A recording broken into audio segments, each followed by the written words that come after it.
ప్రాచార్య బ్రహ్మశ్రీ శలాక రఘునాథ శర్మగ కల్పవృక్ష వాగ్వైభవం రెండవ భాగం. మొదటి భాగం ఎప్పుడో చేశాం, కొన్ని నెలల క్రితం.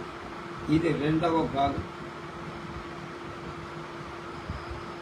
8/6/20. సుమారు 1000 సంవత్సరాల పూర్వం నన్నయ్య భట్టారకుడు మహాభారత సంహిత రచన బంధురుడయ్య. ఎందుకు అనే ప్రశ్న ఆనాడు కూడా పుట్టింది. కృష్ణ ద్వైపాయన ముని చెప్పిన మహాభారత బద్ధ నిరూపితాంశం ఏర్పడటం కోసమని ఆయన చెప్పారు. అంటే అది ఒక విధమైన వ్యాఖ్యానం. ఋషివాక్కు పరమ గంభీరంగా ఉంటుంది. దాని రహస్యాలను అందరూ అందుకోలే. బ్రహ్మాండాది నానా పురాణ విజ్ఞాన నిరతులు, లోకజ్ఞులు, ఇంకా అనేక యోగ్యతలను పండించుకున్నవారు అయిన మహాత్ములకు మాత్రమే అది తన అంతరంగాన్ని అందిస్తుంది. అతడు తన వాక్కు ద్వారా దాన్ని లోకానికి అందించే పూనిక చేస్తాడు. ఆంధ్ర మహాభారత రచనలు ఏకాత్ములైన కవిత్రయం అదే పూనిక ఉన్నవారు. తక్కిన ఇద్దరు నన్నయ్య హృదయాన్ని తిక్కనగా అందుకొని భారత రచనను పరిపూర్ణం చేశారు. విశ్వనాథవారలు పోయిన తెను శ్రీరామచంద్రుని అయనానికి కుదురైన తెరుగు కల్పవృక్ష రూపంలో తీర్చారు. ఆయన రామకథకు భాష్యం నిర్మించాలని అవసరం గుర్తించారు. ఒక మనోవీక్షణంతో పలికించగా ఆయన భానుడు, భాసుడు, కాళిదాసు, భవభూతి, లింగనాథుడు, ప్రశస్త వాగ్విలక్షణుడు, మురారి భట్ స్ఫూర్తిదాతలు సాక్షాత్కరించారు. వారు రామకథాపరంగా అనేక సమస్యలను పరిష్కరించి ఇంకా ఎన్నో మిగిలి ఉన్నాయి. తెలుగువారి హృదయాలలో ఆ సమస్యల బరువు తొలగి అమ్మయ్య ఇదా రహస్యం, ఏం వాల్మీకి, ఏం రామాయణం అని ఆనంద సాంద్రత స్థితిని పొందేలా చెయ్యి. అది ఒక్కటే ఋషి రుణ విమోచనం కలిగించే అందుకోసం మళ్ళా ఈ రామాయణం అన్నారు విశ్వనాథ్. తనకు చిరుత వయస్సులోనే కవితలు అల్లటం అలబడి దాన గుణంలో సెవి దధీచి కర్ణుడు మొదలైన వారి పంక్తిలో పదిలమైన పదవి పొందటానికి ప్రయత్నించి దూసిన స్వధ్రువు అయిన తండ్రి, అంటే కల్పవృక్షం అయిన తండ్రి విశ్వనాథ శోభనాథ్ వారిని చూసి, నాయనా రాస్తే రామకథ వ్రాశాననిపించి ఈ కథ ఎందుకురా, ఐహికమా పరమా అని సూటిగా ఒక ప్రశ్నమని శరాన్ని తన హృదయంలో లోతుగా దిగటానికి గాఢంగా పుట్టాడు. దానితో ఈ కవిత తిరిగిపోయి ఏదైనా ఒక విశిష్ట రచనతో ఐహికమైన దుఃఖ సుఖాన్ని కానీ పారమార్థికమైన ఆనందాన్ని కానీ సాధించాలి. ఆయన గొప్ప ధిషణాహంకారం కలవాడు కదా. అదో ఇదో ఏది అది ఇది కూడా సాధించాలి తీర్మానించం. పైగా ఇది తన తండ్రి సలహా కాదు, ఆజ్ఞ, అంటే దైవ శాసనం. దానికి జీవుడి వేదన తోడైంది. అనేక జన్మలలో కర్మవాసనల ప్రాబల్యాన్ని పారద్రోలుకోవాలని తపన జీవుడి వేదనగా మనం భావించాలి. అది కాళిదాసు చెప్పిన భావస్థిరమైన జననాంతర సౌహృదాల వంటి. ఎంతో తపశక్తి సంపన్నత కలవాళ్ళకి కానీ దాని అనుభవం కలగ. తండ్రి ఆజ్ఞా జీవుడి వేదన ఆయన నాథ కథ వైపుకు మళ్ళించాడు. దానిలో తన సకల ఊహ వైభవాన్ని నింపాలి. జన్మ సార్థక్యాన్ని సమకూర్చుకు తన ఊహ వైభవం మీద ఆయనకు కొండంత ఆత్మవిశ్వాసం, పైగా సకల శబ్దానికి కళా సమగ్రమై పరమాత్మ తత్వం అనే అర్థాన్ని సంభావిస్తే సకలానికి సంబంధించిన ఊహ వైభవంతో కూడింది అవుతుంది. అలాంటి నాథ కథను రచించి అయి తుది జన్మగా చేసుకోవాలి. మళ్ళా కొత్తగా ఉండకూడదు. పునరావృత్తి రహిత మోక్షాన్ని పొంద పట్టుదల ఆయన కల్పవృక్ష రచనకు శ్రీకారం చుట్టూ దాన్ని ఉపాసించిన వాళ్ళకు కూడా ఆ మహాఫలం అందించాలని విశ్వశ్రేయోభావం ఆయన ఋషి కల్పుణ్ణి చేశారు. అందుకోసం మరలా ఈ రామాయణం అన్నాడు.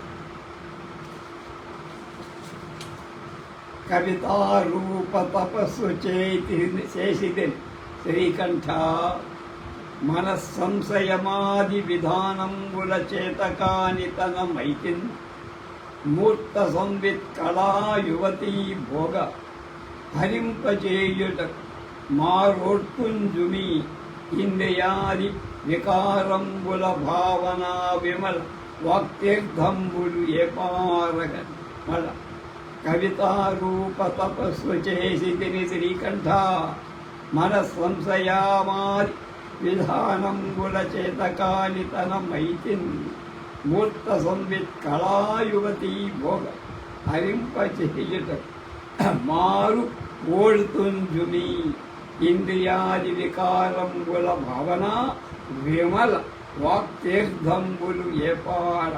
అరణ్యకాండలో శబరిఖండంలో చెప్పే చివరిలో చెప్పిన పద్యంట అన్నాడు ఈ కవి సంబరాలు. అనంతమైన కవి పరంపర వాహినిలో ఇంత గొప్ప అన్న కవి, ఇంత గొప్ప మాట అన్న కవి మరొకడు దొరకడు. ఇదొక చిత్రమైన విచిత్ర తపస్సు.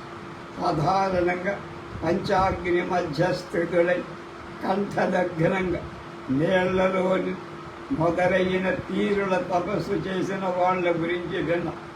మన సంయమ ఆది విధానాలు ప్రసిద్ధంగా ఉన్నాయి. ఇది తనకు చేతగా కానీ ఫలితం మాత్రం కావాలి. ఏం చెయ్యాలి? ఇంద్రియాది వికారాలు హరింపచేయటానికి బదులు ఆ వికారాలను రావణాది పాత్రలతో తాను తాదాత్మ్యంచి వారితో తలముంకలై వెలుపలికి కురంబరించేస్తాడట. అది ఆయన చేసేవాడు. యువతీ భోగ హరింపజేయటు కుమారోడ్తున్ బయటికి పంపిస్తారు. ఇంద్రియాది వికారంబుల భావనా విమల వక్తీర్థంబులు ఏప. గొప్ప మాట, ఎవడో అనని మాట నందు. ఇది ఒక రకంగా వదలని ఒడలి మాలిన్యాన్ని నలుగుబెట్టి వదలించడం వంటి ప్రక్రియ. ఆ ప్రక్రియలో ఆయన అత్సమైన దశకంఠుడైపో నిర్మలత్వం మూర్తీభవించిన విభీషణుడు కూడా అవుతారు.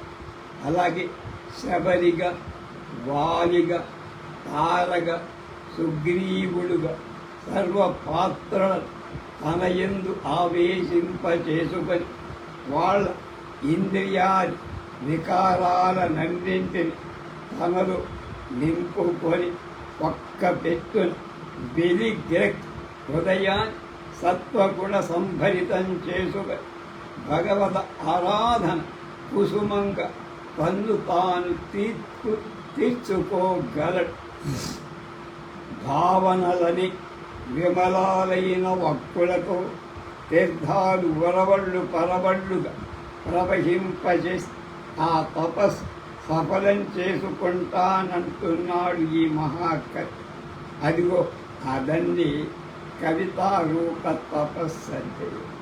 అందుకోసం మళ్ళా ఈ రామాయణం, ఈ మహాతప ఫలం తెలుగు జాతి అందించాలనే తపనకు ఆయన రామాయణ కల్పవృక్ష రూపంలో రామకథాసుధ సువర్ణ వాక్కుల వాక్కలశాలతో అందించారు. దశరథపుత్ర కామ. వాల్మీకి మహర్షి మంత్రయతమైన వాక్ అది చాలా గంభీరం. అంటే తవ్వుకోవాలి కానీ తత్తర కొలది మహార్థాలు పుట్టుకొస్తాయి. భారత భాగవతాలు కూడా అలాగే. అందుకే ప్రాచీన కవి ఒకడన్నాడు, రాఘవేశ్వర్ చారిత్రమునందరెన్ని గతులను వర్ణించిన క్రాలదే.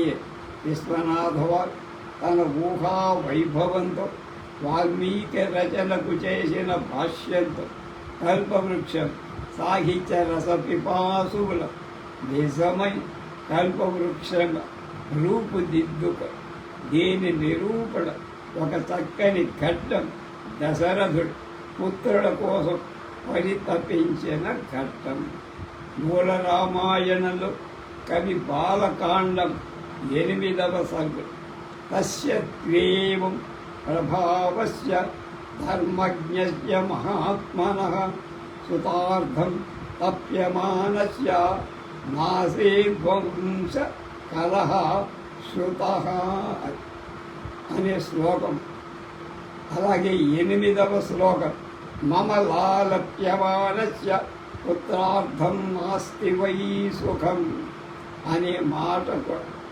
మమ లాలస్యమానస్ అనే 2 చిన్న వాక్య భాగాలు విశ్వనాథ దాదాపు 100 పద్యాలు రసవత్తరమై కావ్య భాగ భాష్యప్రాయం మనకు అందించి ఎంత ఆశ్చర్యం, ఎంత సామర్థ్యం, ఎంతటి భావుక. ధరణి న్యాయమార్గమున దన్పుచు 60 వర్షము పరమ సుఖంబులను నరపాలు ధర్మగృహీత కామినీ పరమ సుఖంబులంది నరపాలు శత్రు నిబర్హణ క్రియా పరమ సుఖంబులంది నరపాలు తృప్తిని గాంచడు ఇంతయున్. మళ్ళా ధరణి న్యాయమార్గముల తంపు 60 వర్షము పరమ సుఖంబులని నరపాలు ధర్మగృహీత కామిని పరమ సుఖంబులంది నరపాలు శత్రు నిబర్హణ క్రియా పరమ సుఖంబులని నరపాలు తృప్తిని గాంచడు ఇంతయున్. అందులో అంది నరపాలు అనే పదాలు 3 సార్లు ఆవృత్తమై పరమ సుఖాలు ధర్మార్థ కామ పరంగా పొందాడు. కానీ కానీ కానీ ఏదో ఆ లోపం పోనీలే, ఏం చేస్తాం, మన కర్మ ఇలా ఉంది అని సరిపెట్టుకోవచ్చుగా. కలిగినది కాదు, పైగా అది పరమ సుఖాలు. పర్వతమంతా ఉన్న వాటినన్నిటినీ మించి పొంగేసే అంతటి దైవం పద్యాన్ని శిల్పమయంగా చేయటం తిక్కన్నకు మార్గదర్శకుడు నల్లయ్య. వారిద్దరినీ అనుశీలించి ఆ విద్యలో మిల్లులు ముట్టినవాడు విశ్వనాథ్. ఆ ముగ్గురమ్మల మూలపుటమ్మ వాల్మీకి మహర్షి. వాల్మీకి తపమానస లాలప్యమానసలలో ఉన్న భావ పరంపరను విశ్వనాథ ఈ అంది అనే అసమాపక క్రియలు నిక్షేపించాడు. ఆ వృత్తి ఇచ్చేసంటే మళ్ళీ ఇటుపై తెలుగు వాల్మీకి కావ్య భాగం అద్భుత రసస్రవంతిగా జాలువాడు. వెనువెంటనే సతుల మొగాలను ప్రస్ఫుటంగా భాషించే విషాద రేఖలను ప్రస్తావించాడు కవి. వాల్మీకి దానిని పాఠకుల భావనకు వదిలేసి విశ్వనాథ సాధారణ పాఠకుల కోసం వివరించి చెప్తాడు. ఏదే ఆ విషాద రేఖ ఏమిటి, ఎందుకు అని అడగలేదట రాదు. అడిగితే వచ్చే సమాధానం ఆయనకి తెలుసు కదా. వాళ్ళు గుండెలు పగిలేలా ఏడుస్తారు. తాను దానితో శృతి కలదు. గుండె నిబ్బరం చేసుక తన ఎదలో దుఃఖరస దీన వక్తుడై తెలియచేశాడు. సంతాన కామన రాణులకు కూడా గట్టిగా ఉందని ఈ సందర్భం స్ఫురింపజేశాడు విశ్వనాథ కవి. ఆ పైన సాగిన కథంతా పాఠకులను పరవశింపచేసే విధంగా అనేక దశరథుడప్పుడ అయోధ్య వీధులలో తిరుగుతూ ఏ రంగు పసిబిడ్డ కనిపించినా నిలిచి చూస్తూ ఉండేవాడు. ఒక విధంగా ముఖాన్ని వికసింపచేసుకొని వాడిని వదిలిన తర్వాత నిట్టూర్చే అంగళ్ళలో అమ్మకానికి పెట్టిన పిల్లల వస్తువులు చూస్తూ ఉండడం, ఎవరైనా దారిలో కొనుక్కొని వెళ్తున్న ఉయ్యాల తొట్లను పరిశీలించడం, చిత్రపటాలను, చిన్న పిల్లల బోసినవ్వులు, తీరు తెన్నులను పరికించడం, ఎక్కడైనా పసిపిల్లల ఏడుపులు వినిపిస్తే చెవియొగ్గి విని మనస్సులో కుతకుతలాడిపోవడం మొదలై ఆయన నిత్యకృత్యాలై తన మంత్రులు కానీ ఇతర ఉద్యోగులు కానీ ఎప్పుడైనా పిల్లలతో ఆస్థానానికి వస్తే రాజకార్యాలు పక్కన పెట్టి ఆ పసివారితోనే కాలక్షేపం చేశారు. అలా అజధారణీపతి కన్నకుడు తన కంటి వెలుగు కోసం పడిన తపన విశ్వరాజు రామణీయకంగా మరి రాజు దుఃఖాన్ని తెలుసుకున్న మంత్రుడు లోపల కుమిలిపోతూ కూడా కలుపుతూ కూడబలుక్కొని దుఃఖ ఉపశమనం కలిగించటానికి సుమంత్రుడిని ఎన్నుకొని రాజు దగ్గరకు పంపాడు. అప్పుడు దశరథుడి దగ్గరకు అర్ధరాత్రి వేళ వెళ్ళి రాజస్థితి ఎలా ఉందో తన రాకం తెలియంగా రాకై పరధ్యానంబుగానున్న రాజు వేగం చేతులు కట్టుకొంచి ఎదురుగా చూపై సమీపించి నిలిచిన భూమిపతి కొంతసేపటి చూసుకుని నిన్ సుమంతుడిగా నిన్ సుమంతుడేయని ఫలంతో నీవు నిక్కంబుగా అని మళ్ళీ తన రాగన్ తెలియంగా రాకయ పరధ్యానంబుగానున్న రాజు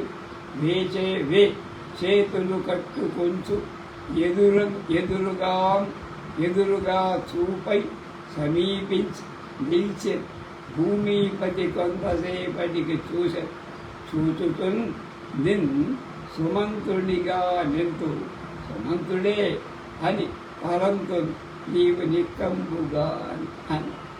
ఈ అర్ధరాత్రులు ఎందుకు వచ్చావయ్యా మంత్రి సుమంత్ర? ఇక్కడ గమనించాల్సిన అంశాలు చాలా ఉన్నాయి. వాటిని పట్టుకుంటే కావ్య మర్మాలు చక్కగా భావిస్తారు. మంత్రి అర్ధరాత్రి సమయంలో వచ్చారు. నిజానికి రాకో మరొకటైతే ఆ క్షణంలో డిస్మిస్ కొలువైపోయి. కానీ దశరథుడు ఆ పని చెయ్యి. పైగా మంత్రి సాధారణంగా పలకరించి రాకకు కారణం కూడా అడిగారు. ఏదైనా కావలసి వస్తే నన్ను అడగాల అన్నా. ఆ మాటలతో రాజు మంత్రితో ఉండే సాన్నిహిత్యం, సామరస్యం, స్వాతంత్ర్యం మొదలైనవని అభివ్యక్తం అవుతుంది. అమాత్య శబ్దం ఒకటి ఉండదు. ఎల్లప్పుడూ మంత్రంతో రాజు హితం కూర్చే ఆలోచనతో సిద్ధంగా ఉండేవాడే మామూలు మంత్రిక. అది ఎంత కష్టమో నిరూపించే సన్నివేశం తగి. మరొక విషయం, అర్ధరాత్రి మంత్రి వచ్చాడు. రాజు నిద్రలో ఉన్నాడా? లేదు. ఆలోచన ముద్రలో అతని హృదయం పరితపిస్తూ, అంటే పరమ తపస్సు చేస్తూ, సంతాన తంతు విచ్ఛిన్నమైపోతుందా? తనతోనే తన ఇక్ష్వాకు వంశం నశిస్తుందా? తాను పున్నామ నరకంలో పడిపోవడం తప్పదా? తన ధర్మపద్ గుడ్డుమోతులుగా మిగిలిపోతారా? ఇదే ఆవేదన. అదే ఆరా కంటికి నిద్రవచ్చునే అనేటువంటి పద్యం మనకు తెలుసు. అతనికి మనస్సులువులే కనుకనే తనకు ప్రతిరూపం అనదగిన మంత్రి వచ్చి ఎదురుగా చేతులు కట్టుకొని నిలబడితే ఎవరు నువ్వు సుమంతుడువా? సుమంతుడే అనుకుంటున్నా. ఆ సుమంతుడివే అని 3 గొక్కలు చెయ్యాల్సి వచ్చి అతని గుర్తుపడు. ఇది వాల్మీకి అన్న తప్యమానత. ఈ తప్యమాన స్థితి పారుకోలే. ఇది మహావిష్ణు స్వయంగా దశరథుడి తండ్రిగా ఎన్నుకొని భూమికి దిగిరావటానికి ఈ కారణం. వాల్మీకి అంటాడు, ఇతరం రోచయామాస్ తదా దశరథంలో దేవతల మనువులు మనము అంటే విన్నపాలు నారాయణ్. అప్పుడు దశరథ మహారాజు తండ్రిగా ఇష్టపూర్వకంగా వరించాడు. ఈ మహార్థాలన్నిటిని విశ్వనాథ్ భారత్ తన భాష్యం ద్వారా తెలియచేస్తూ సుమంత్ర దశరథుల సమావేశంలో మన హృదయాలను కుదిలించే అంశం ప్రధానంగా ఒకటి. రాజు త్రికరణాలు ఏకముఖం చేసి తపస్సులో మునిగిపో. నిద్ర లేకపోవడం కాయక తపస్సు, మనస్సులో లేకపోవడం మానసిక వాంగ్మయమైన తపస్సు. తీరుతెన్ను ఎలా ఉన్నాయో తెలుసుకోవడానికి 2 పద్యాలు మనం చాలా గట్టిగా అనుశీలించ.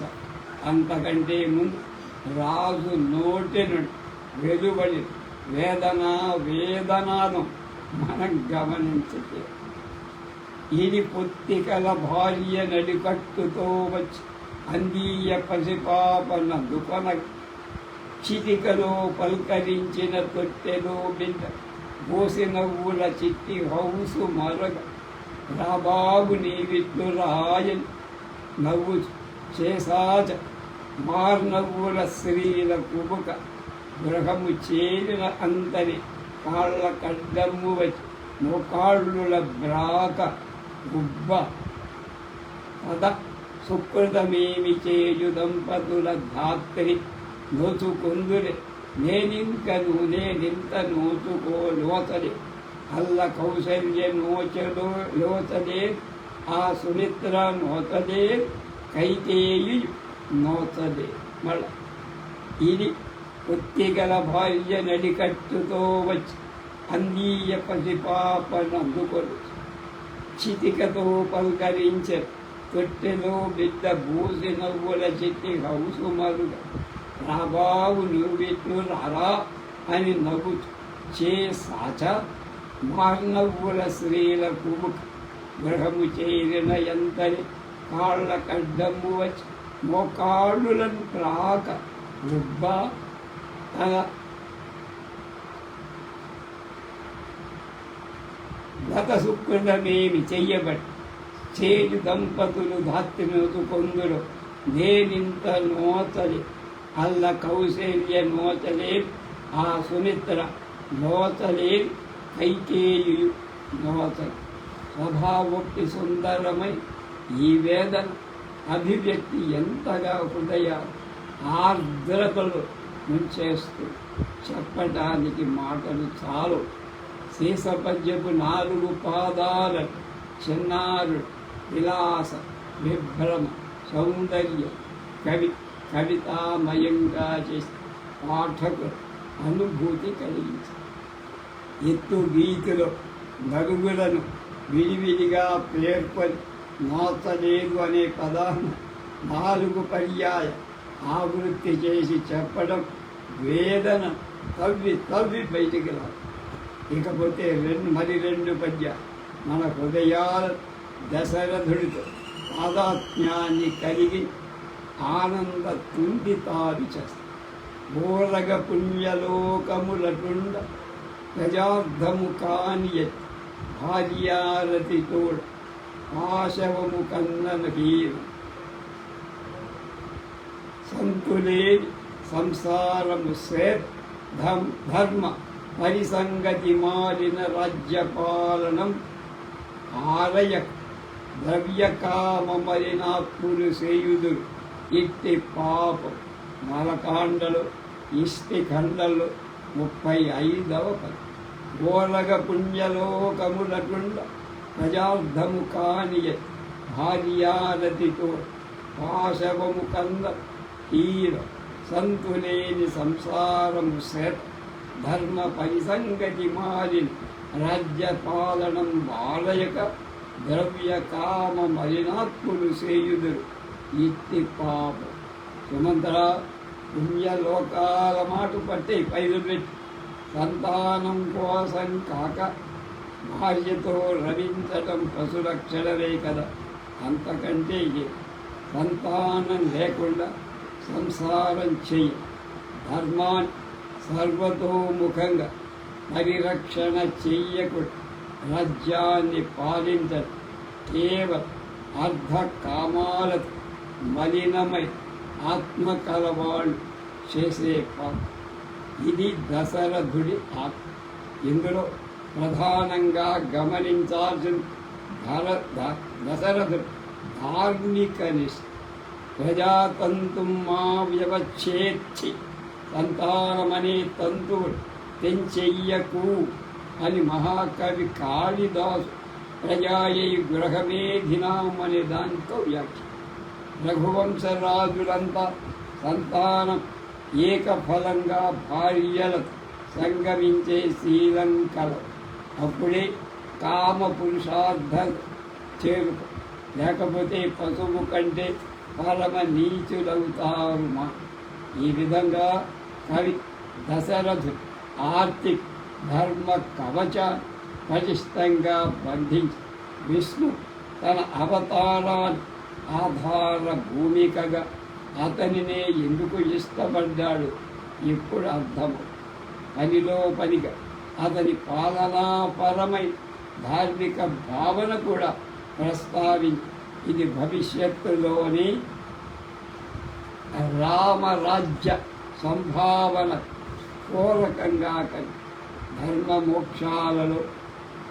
మోక్షాల మధ్యలో అర్ధకామాలను నిలిపిన మహర్షుల పురుషార్థ విధానంలో కీలక రహస్య గుర్తింపచే ద్రవ్య కామ మలినాత్ములు అనే పద నిక్షేపించాడు మహాకవి విశ్వ. ధర్మ మోక్ష భావనలే అర్ధకామాలట మలినాలు అంటే పనికిరానివి, ధర్మచ్యుతి కదా. వాటిని పట్టుకునేవాడు పుణ్యలోకాలలో పుట్టలేని వాడవు అని వ్యంగ్య రూపమైన ఒక ఉపదేశం అక్కడ మనకు వస్తుంది. వెంటనే చెప్పిన పద్యం మరింత హృదయాన్ని పిండేస్తుంది. నా మును చందరేంద్రు నలిన ప్రభావాప్తుని కోన దీపమాల మహితోజ్వలచ్చల విలాప సంతతి వెల్గచేసి ఏనో పదు పండ్ల మంద మృదు సల్లయంద తిలోదకహారి నన్ను తోడు నా మూగమందు వేలడి నా పితృదేవత లాస్య దైన్యము. మళ్ళా నా మును చన్నరేణి అంటే నా ముందు పరిపాలించిన మా వంశరాజు నలిన ప్రభవాప్తుని కోల దీపమాల మహితోజ్వలచ్చల గిరాపతి సంతతి చలత్ ఇలాపతి సంతతి వెలగచేసిది ఏనో నేను ముదు సల్లయందర తిరోదకహారి నన్ను చూడుమా నా మొగమందు వ్రేలడు నా పితృదేవత లయస్య దైన్యం. చూడయ్యా మంత్రి, నాకు ముందు వెళ్ళిపోయి మా మహారాజులంతా వంశపు రాజుల సూర్యవంశంలో దీపమాల వంటి గొప్పది దీప్తులను వెలియ చేసేది అయిన రాజసంతతిని వెలిగించి వెళ్ళిపోయి నేను ఆ ముదుసలులందరి తిలోదకాలు హరించి వేసేవాడిని. తిలోదకం ఇవ్వకపోతే వాళ్ళకు ఉత్తమ గతులు కనుక నన్ను చూడు, నా మొగంలో నా పితృదేవతలంటే ముఖాల జాలి గొలిపే లక్షణం వేలాడుతోందయ్యా. నా మునుతన్నరి నలిన ప్రభావత్తుని కోన దీపమా వడదీపమే ఆ మహితోజ్వలచ్చల విలాపని సంతతి వెల్గ చేసి ఏదో ముదు సంగయందర విలోదక హారి నన్ను చూడు నా మొగమందు వేలెడు నా పితృదేవతల హాస్య దైన్యము. దైన్య హాస్య అంటే దైన్యంతో కూడిన మోహాలు. సంతానం అంటే ఏకరూపంగా అనాదిగా వ్యాపిస్తూ వస్తున్న లక్షణం. దాన్ని ఎవడు నిరోధిస్తాడు వాడు పాప. ఆర్ష సంప్రదాయం ప్రకారం భారతంలో జరత్కారుడి కథలు అతని పితృదేవతలు పొందిన ఆర్తి ఇలాంటిది. సంతానం కేవలం ఆత్మతృప్తికి సంబంధించిన విషయం మాత్రమేగా, అది వంశం మనుగడతో ముడిపడి ఉన్న విషయం. అందుకే మహర్షులు ఎలాగైనా సంతానాన్ని కొనసాగించమని శాసిస్తారు.